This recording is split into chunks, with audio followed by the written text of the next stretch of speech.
Subject matter that I've always loved is still life, and especially on a grey, overcast day when you can't get out, I think it's a perfect subject. But the thing that I've noticed with time is that I've fashioned it to choose a very simple subject, but then time limit it from 35 minutes to maybe 45 maximum. And the idea is for us to push our decision making. So that can be, we're plainly thinking light, dark, warm and cold, shape, edge, and that's what it's all about, because that's what comes in every painting that we're going to do, studio, plein air. It's just the perfect practice that I've ever found and that I could highly recommend. So let's see how I go. I found in 2009, or it was probably started a little bit before that actually, 2007 and 8, I was asked to write a book, and it was going to be my second book with international artists. And I thought, you know what, books and magazines, they normally sort of hang around for quite a while in people's collections. So I thought it's a document that you want it to last for as long as possible. And I thought a lot of times when I paint, I'm a little cold when I first start the painting day.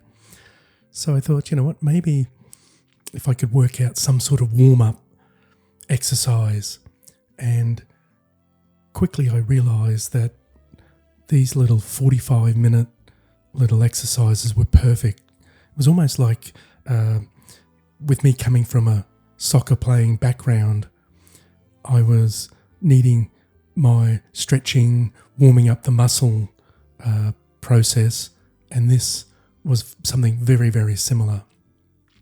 So I do need to thank Jared Brady, artist friend, who loaned me this image. Actually, this one wasn't mine, but I remember seeing Jared do a beautiful painting of this, and I actually did flip it mirror reverse.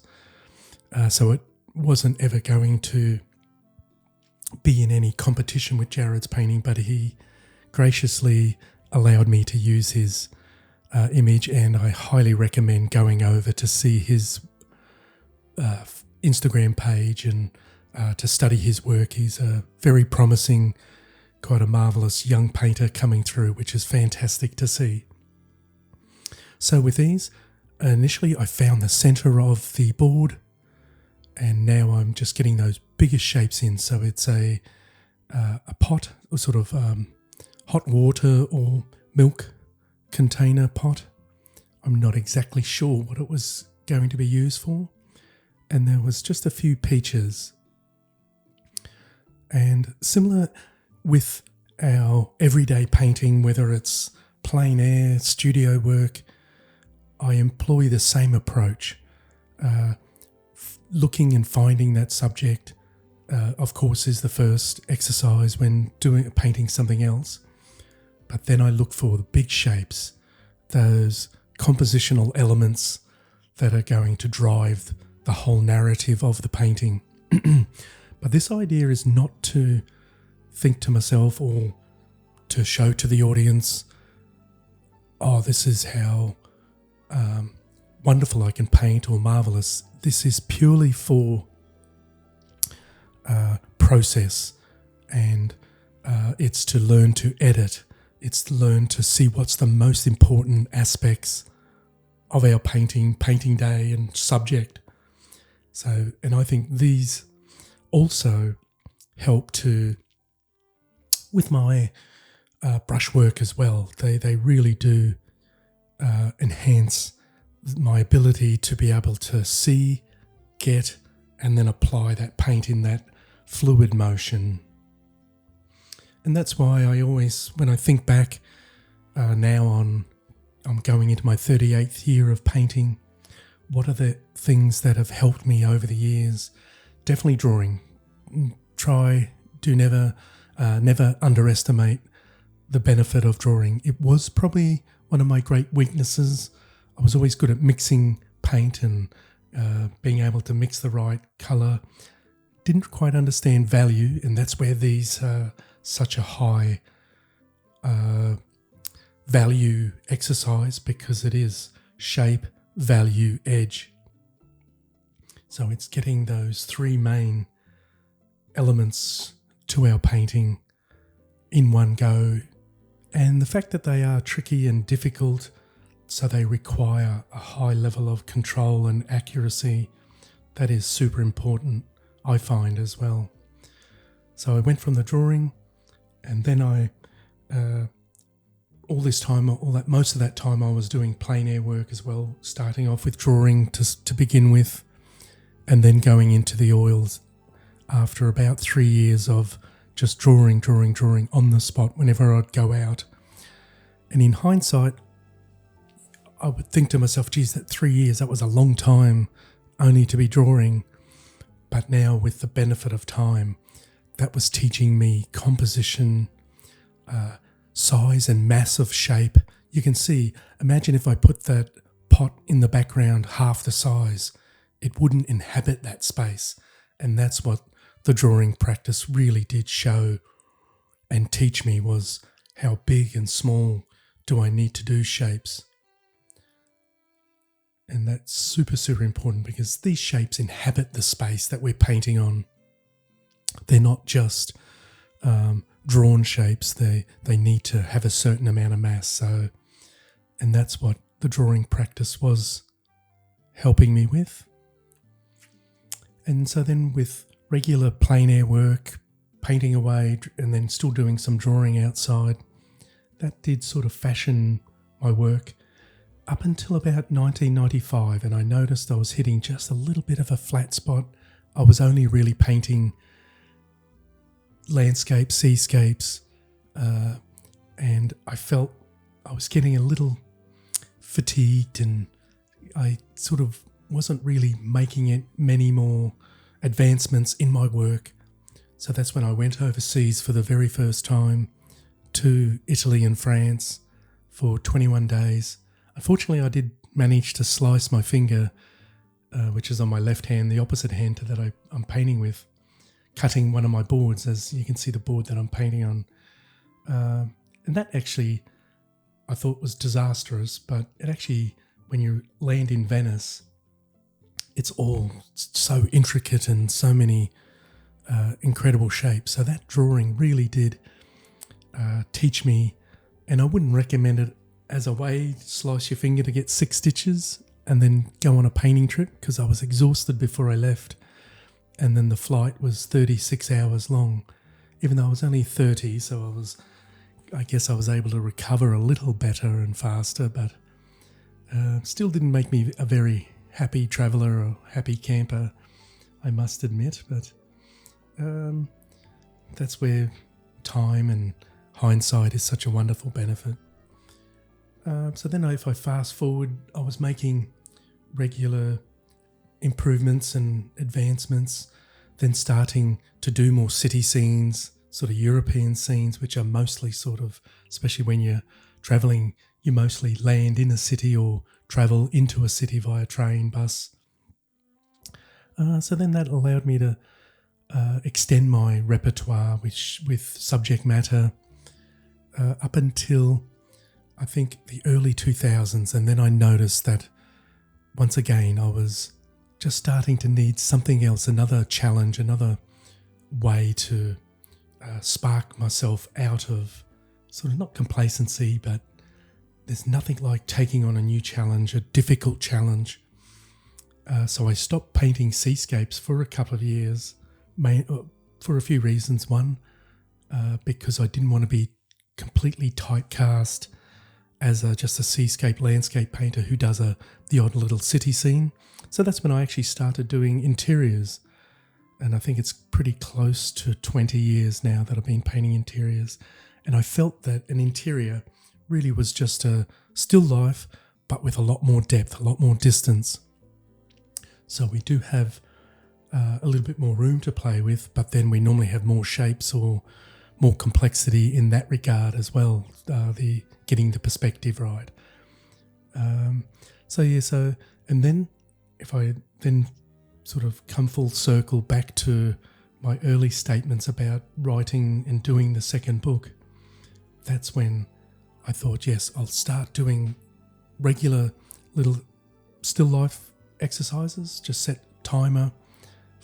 Originally, I used to put it on our oven because I didn't have a smartphone or a stopwatch in my studio, and that forced me to actually walk out of the studio and actually turn it off. So that kind of was a good thing as well, actually.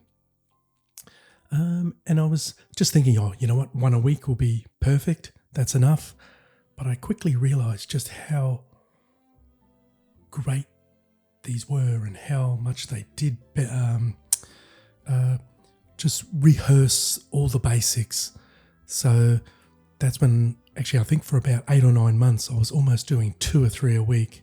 Any day that I felt that I had a really difficult painting in mind to do, because when I was doing them for the book, I was doing a lot of studio work as well. So I knew, and I had to plan that I wasn't going to do, I think there was about 56 or 60 paintings in the second book, and I didn't want them all to be the same. So I was setting myself a target of doing some from America, because I had only recently been that year or two before. So I was, and these were just the perfect remedy for that. And so that was probably 2007. So 2024, I'm still doing them in my 5-day workshops. I always try and find time to do at least the one little 45-minute demonstration. And that's actually what this is. This is actually a class demonstration. So if you see me talking away, that's me talking to the students and fielding the odd question as well. But that's another good process to actually to be able to do, is to learn to talk and paint. So it does require agile concentration. But I normally do find whenever I do one of these exercises, and I have to say I normally don't do them this complex. A lot of times it's only 3 peaches, 3 mushrooms, a bottle and a strawberry, or so it's far more simplified. But this was such a super exercise, or subject, I should say. So that was just too tempting to resist. And I think that goes with my thought process as, 15, 20 years ago, I would definitely not try this technically difficult subject in 45 minutes. I just knew I wouldn't be able to get finished or done. And I think with painting, we don't stay static with our ideas, our subject matter. We should always be just trying to push the envelope that little bit. And I think that's part of developing, as in any discipline, is the ability to be able to walk that set of stairs. It's like an endless set of stairs that never finishes, so we never ever arrive at the door that may be at the end of the stairway or the set of stairs, but it's a matter of, can we take another step up? Can we move that little bit further up the ladder? So I've still got the hog hair brush. So with most paintings, I'll always use a hog hair brush to start with, mainly because it's putting texture and it's giving me brush mark. And then when I come to the black brushes that you see down on the left there, they're more the Rosemary & Co. Eclipse long flat brushes, and they're more designed to remove brush mark and brush texture where and when I want and need it.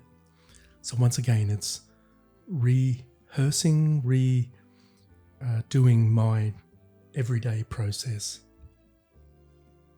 So there's just a few little delays with my painting because I'm just fielding a few questions. But I believe I set 45 minutes and I think I actually came in under time. There's one of the ladies walking in the background, but that's perfectly okay. Actually, I have to admit this space was a fraction on the dark side as well. which for me tends to be a small little concern. I do prefer a well-lit studio or even a well-lit painting when I'm painting outside. I most of the time work with sunlight on my board and on my palette.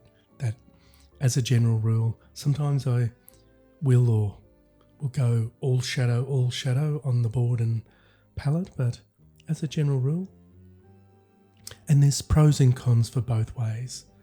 But I do find I do love a good lighting. That's why it's almost, when we're painting on site, or because this was kind of like the closest thing to painting from life, is that it's almost like a band, a group of musicians. They will do a sound check, where for me it's more doing a light check to make sure that I can see the subtlety in the colour changes. And a lot of times it's only really just a fraction cooler, fraction warmer. And that's, I find I can see the lights and darks really well. That's just been something I've noticed with my eyes ever since I started painting. But it's the colour temperature and the subtlety in colour. So I think that's a little quirk with me, and I think it's fairly important to work that out in yourself if there's any weaknesses, because I do know of quite a few artist friends and students that do struggle with colour when they're outside. So it's like all painting, trial and error. And on this particular trip, I think I did 30 days of plein air painting.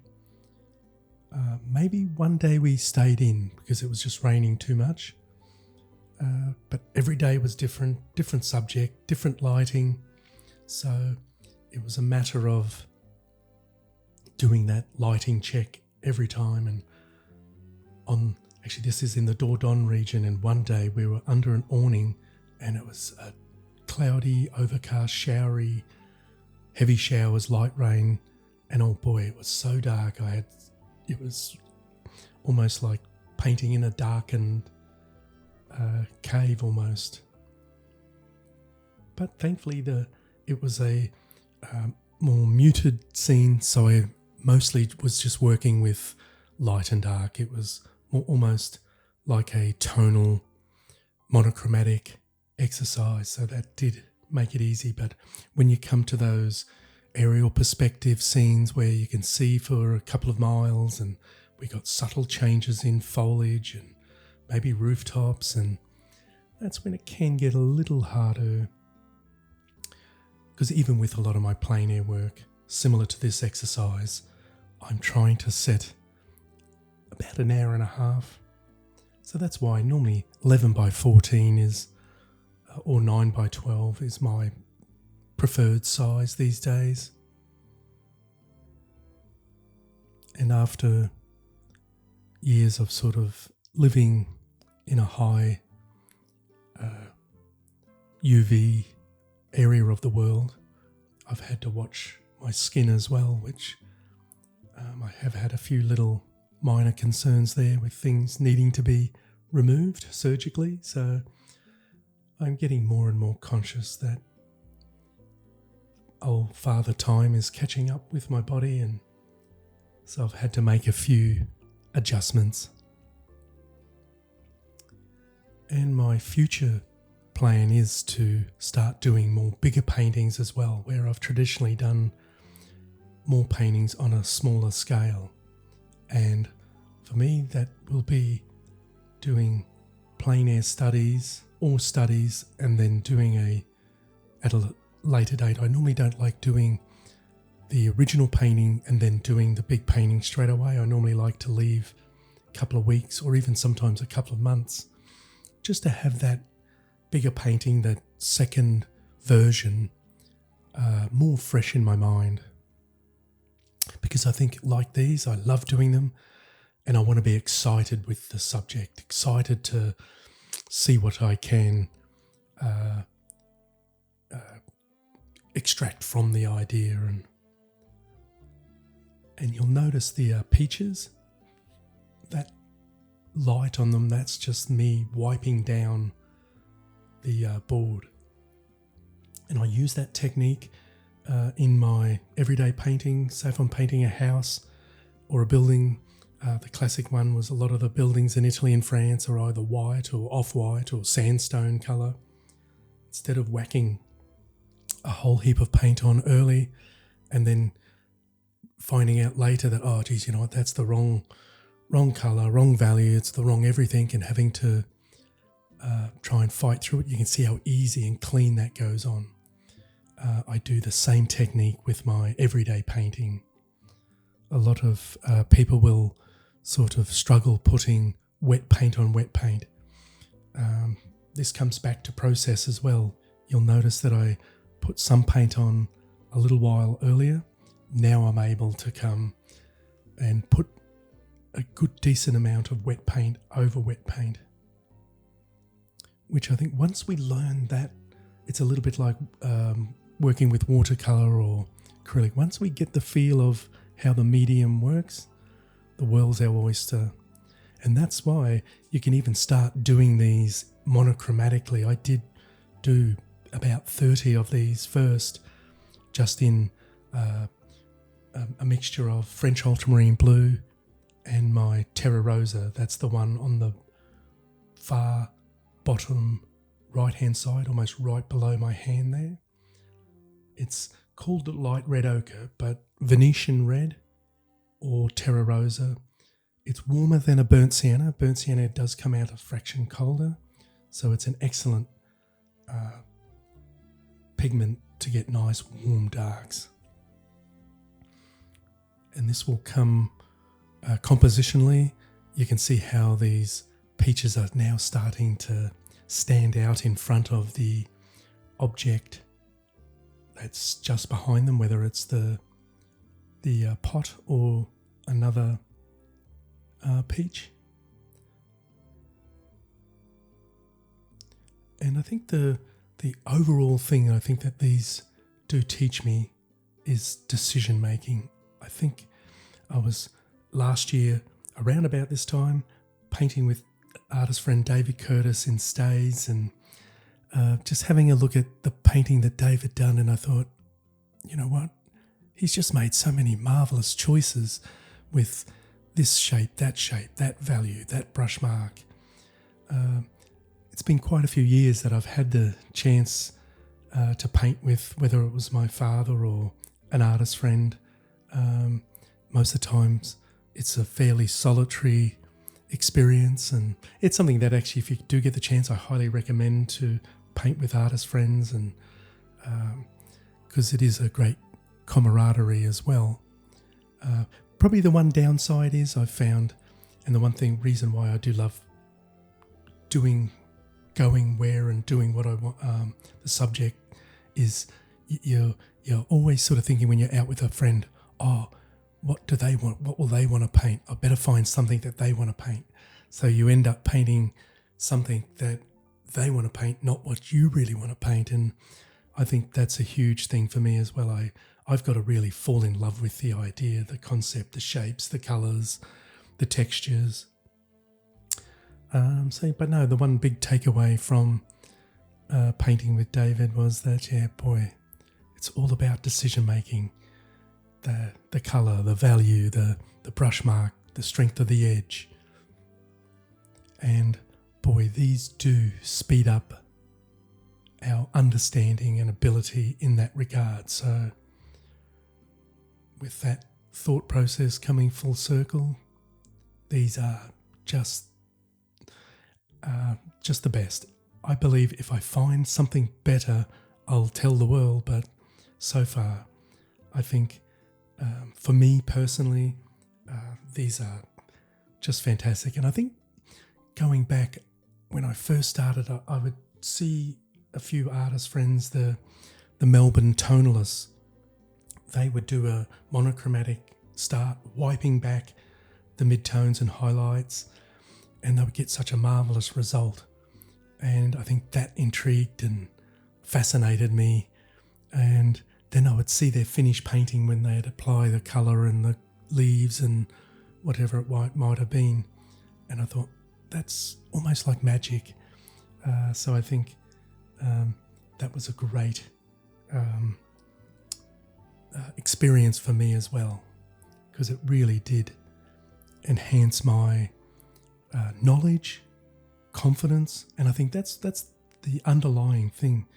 These actually do help with our confidence as well, because when we get a good one, it's like a shot of adrenaline almost. It's just amazing. It just fills my mind up with energy, drive. It's just fantastic. So, and actually you can even use these if you're doing a painting and you know what, it didn't work, or it didn't work as well as you'd hoped or dreamt it was.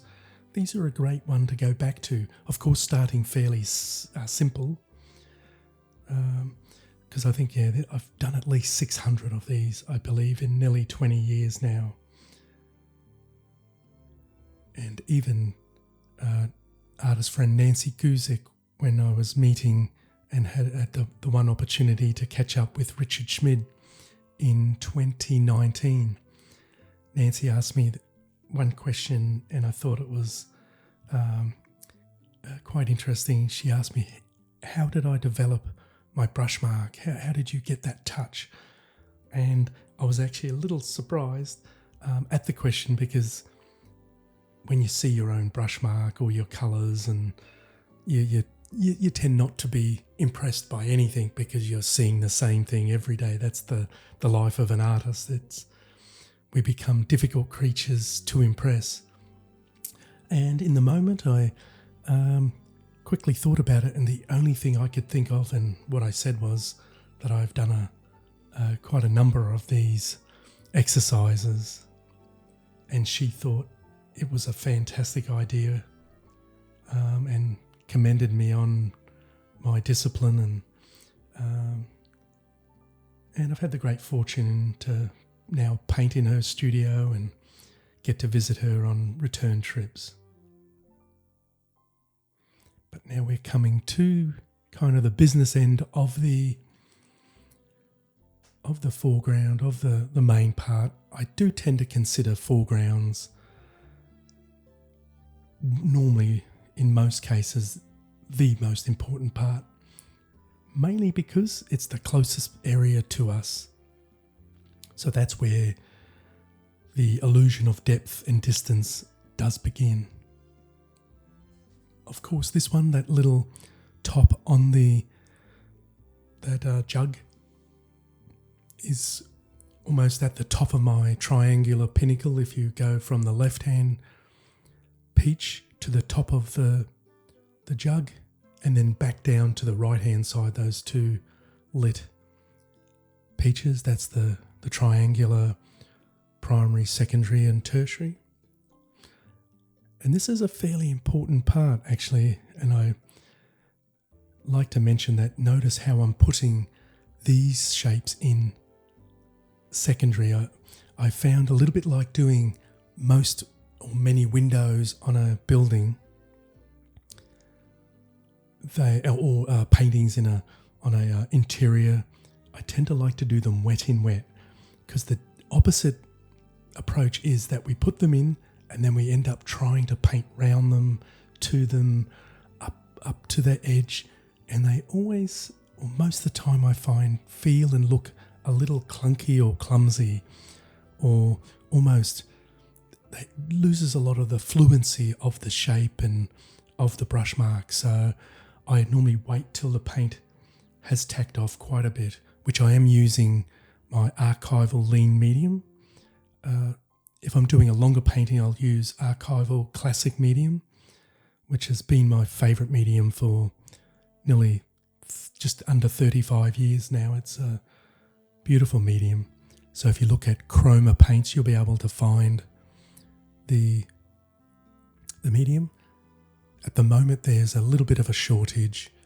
They're just re-engineering their paints, but I believe there's been a bit of a shortage in certain parts of the world just actually looking at that, the little handle on the top of the jug, it does look a fraction to the right, but that's sort of something that when you're working so fast, and the fact that this is a workshop demonstration, I don't normally get the time to step back as often as I would like.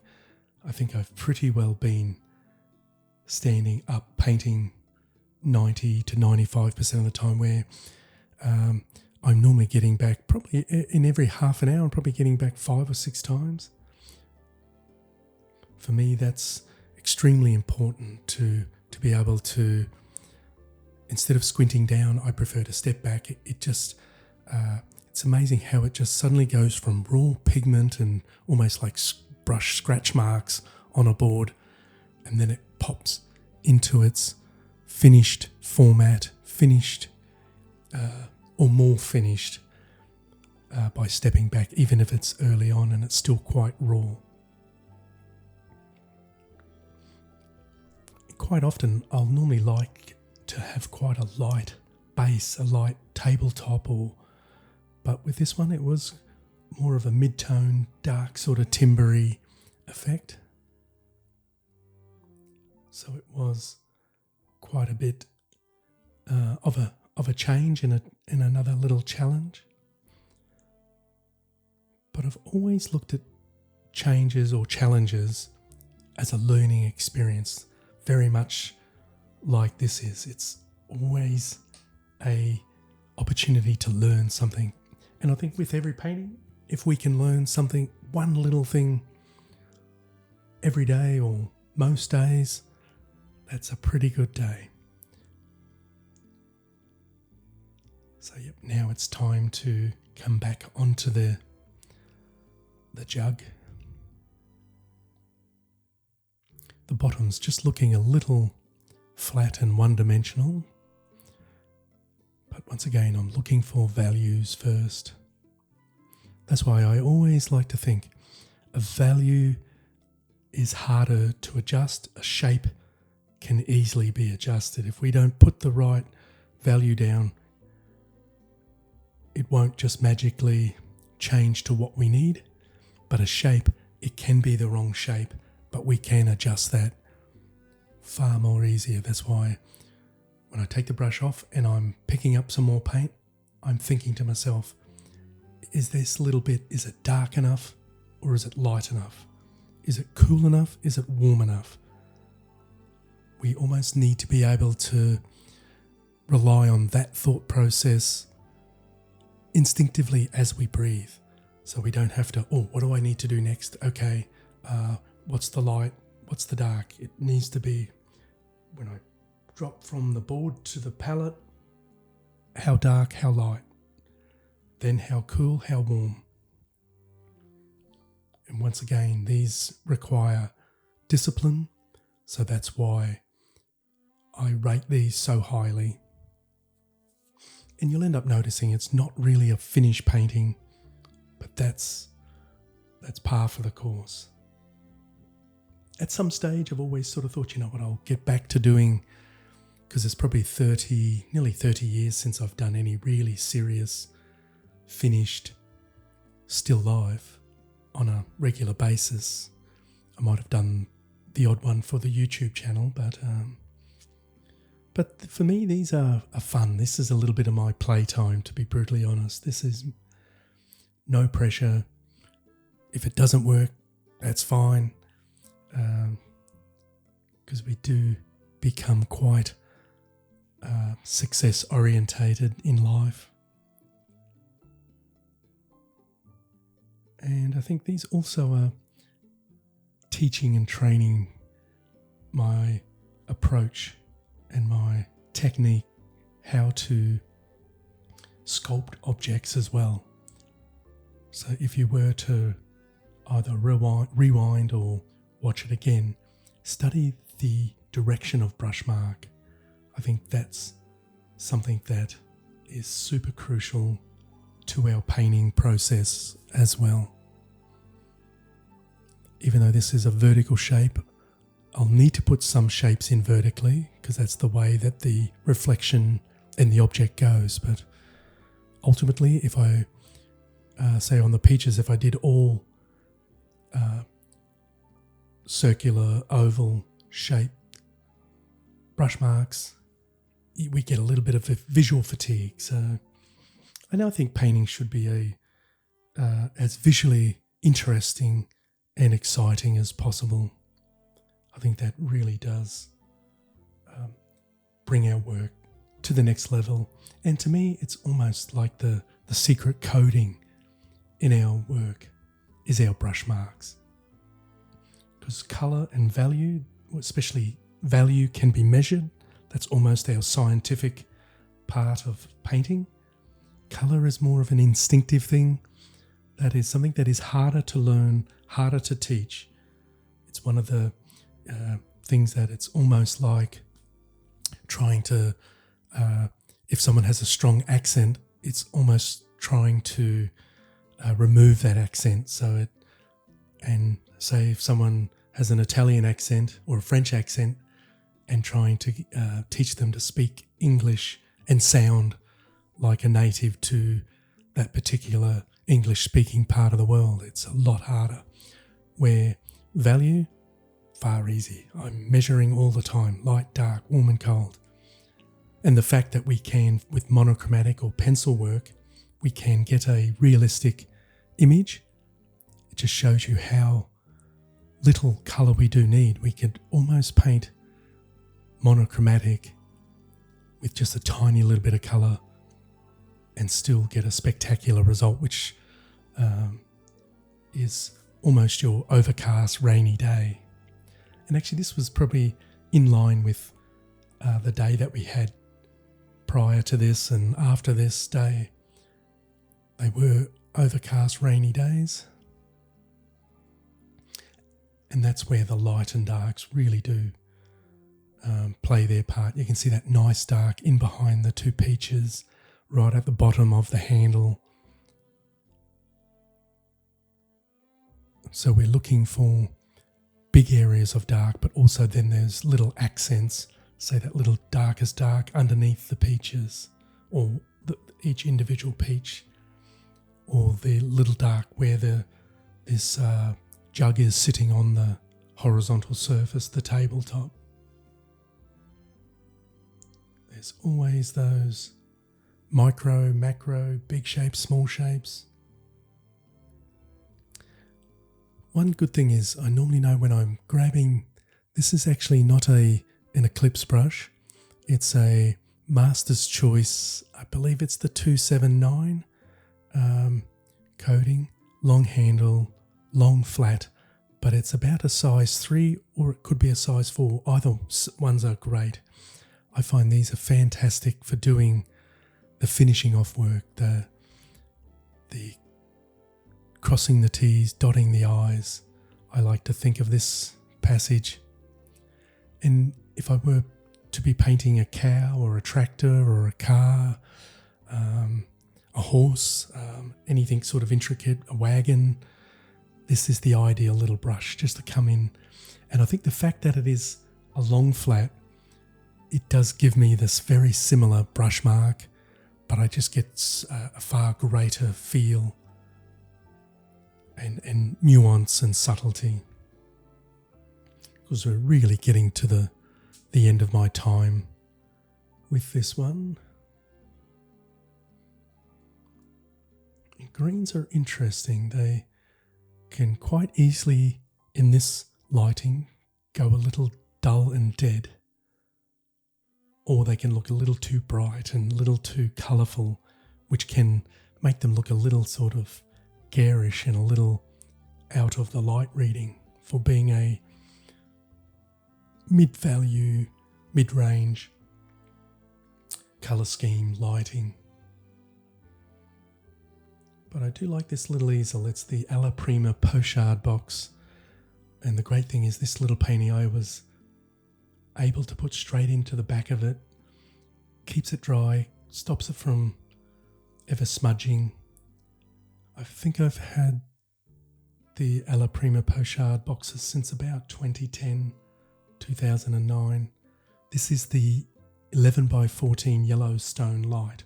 It's the original version, that the side little table parts are a little different. Unfortunately, there's a little bit of shine on the right-hand side there, but it's mostly going back into the shadow there anyway. And I think we'll come in for a close-up once we get near the end. So this was a good little exercise, I feel, for everyone, actually, and I think the students really did appreciate and get a lot out of this. Even though I feel when I'm doing a workshop, or especially if it's a plein air workshop, it seems strange and unusual to be doing a still life, even if it is a sunny day, but I do try and fit one in for this exact reason. And it's something that you can continue doing. You can't really just do 30 of them or 50 of them and think, okay, I don't have to do them anymore. I find they are good to do, even if you only do one a month after you've done them for a year or two. And that's really ingrained.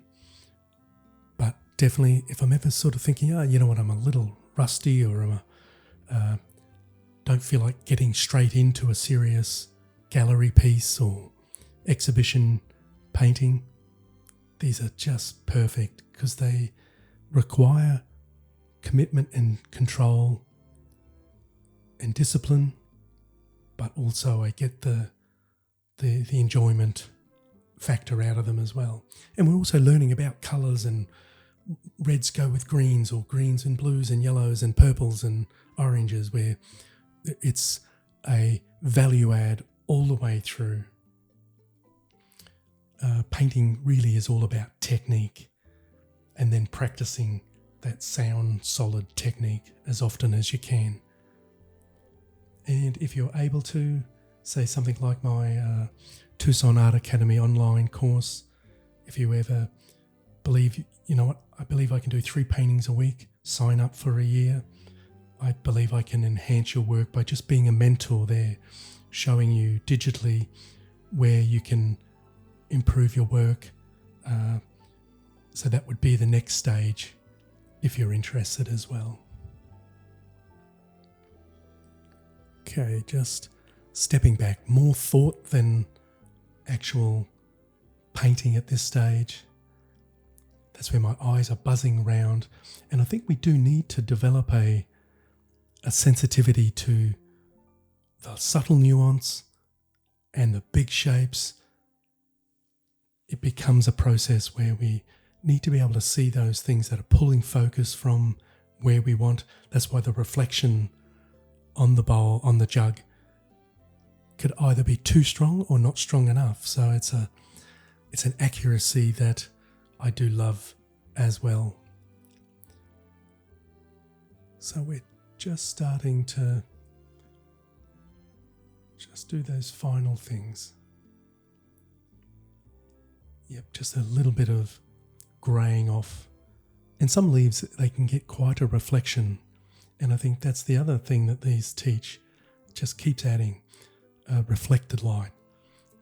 This bluey green value that I'm putting on now, that's purely reflected light on a very, very shiny leaf. And that's the other thing, is reflected light. That's one of the little missing links with making a shape believable and three-dimensional is the reflected light. We normally have the local colour, a mid-tone, a shadow, highlight, but reflected light. That's the one that will make your shape go to the next level. And we've got strong light on the object, so we're going to get quite a bit of reflected light. Normally I'll put these in a box with a drapery, sort of 16 by 12, little cool light spotlight, so that it's working from life right there in front of me, as close as possible to the painting as well, so I can transfer my information onto my painting. And I normally have a lot of little boards left over as well, that so I don't have to cut up extra boards. These a lot of my little ones are 6x8s, 10x8s. They're just those little funny, funky sizes that just get left over, but they're perfect for these because they're just little exercises. Actually, I can start to see myself just starting to play with it. So I think that's why I realised I think I completed the exercise. Well, that was a marvellous little challenge. They never cease to educate, which I like to use these as little confidence boosters. They're training me, they're making me work hard, think hard, and also they're getting me to think on my feet as well. And I think that's what it's all about. That's how we can translate these and move these into our everyday painting. So I hope you enjoyed it. All the best. Bye for now.